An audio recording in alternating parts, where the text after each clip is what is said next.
Welcome back. Now, from politics to the press. The Nigerian Press Council Bill, a bill for an act to repeal the Nigerian Press Council Act of 1992 and replace it with a 2018 version, has elicited angry reaction among media professionals and stakeholders. You know, a lot of people are asking, why do we need this repeal? Why now? Why? Why and why now? Why? We all have, you know, the laws guiding, you know, the practice of journalism in Nigeria. Indeed. So why do we need this now?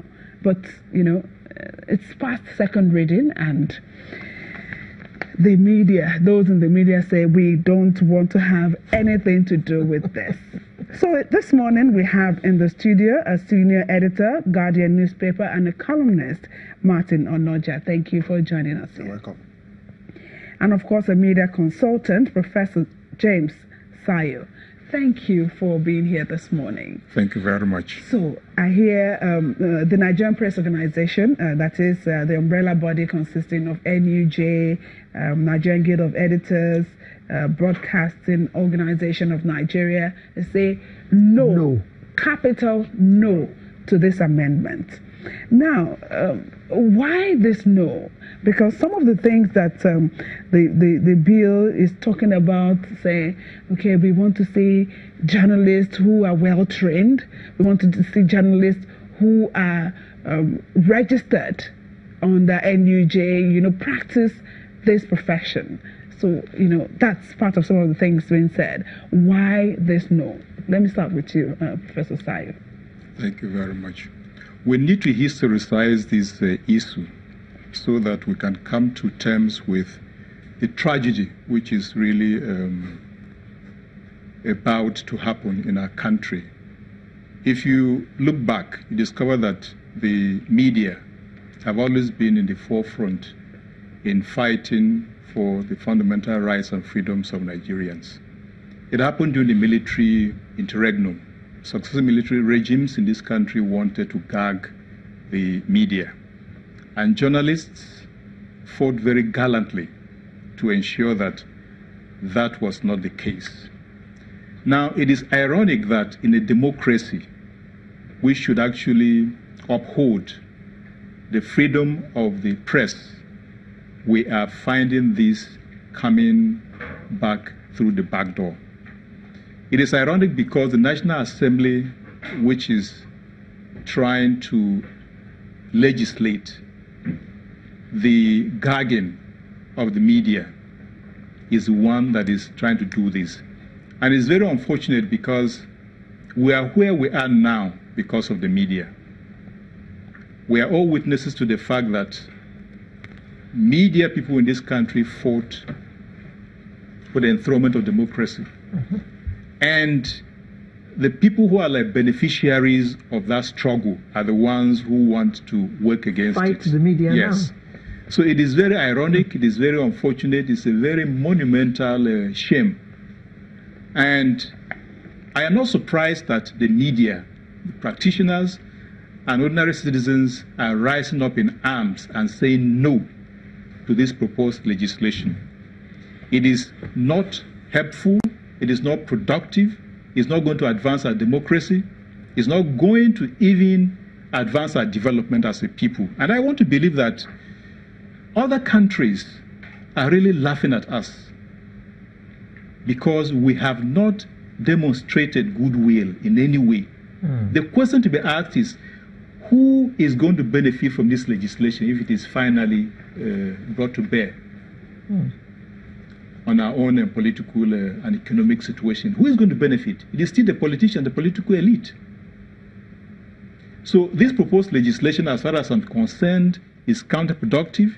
It's not going to advance our democracy. It's not going to help even ordinary Nigerians. It is intended by the political elite to quieten voices that are transgressive, that are trying to uphold the verities of democracy and the rights and freedoms of individuals and peoples in this country. And I'm fully in support of those who are saying no to this legislation because it is not in the interest of our country.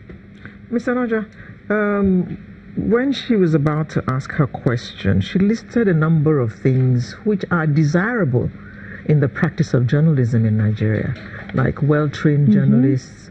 They have to be members. You have a register. A member of NUJ and all that. So what are the things contained in this bill that are causing this furore? Well, I'm not in this bill. It is not, in the first instance, it is not the responsibility of any arm of government or any legislature or any organ or any agency to define how journalists should do their job. Because people forget that journalists are not interlopers. Journalists are not just there. The responsibility of the press is defined in our own constitution. It's in section 22, strengthened in section 39, even as amended, that we should hold government to account and we should monitor governance. And it is not that it is just like that in Nigeria.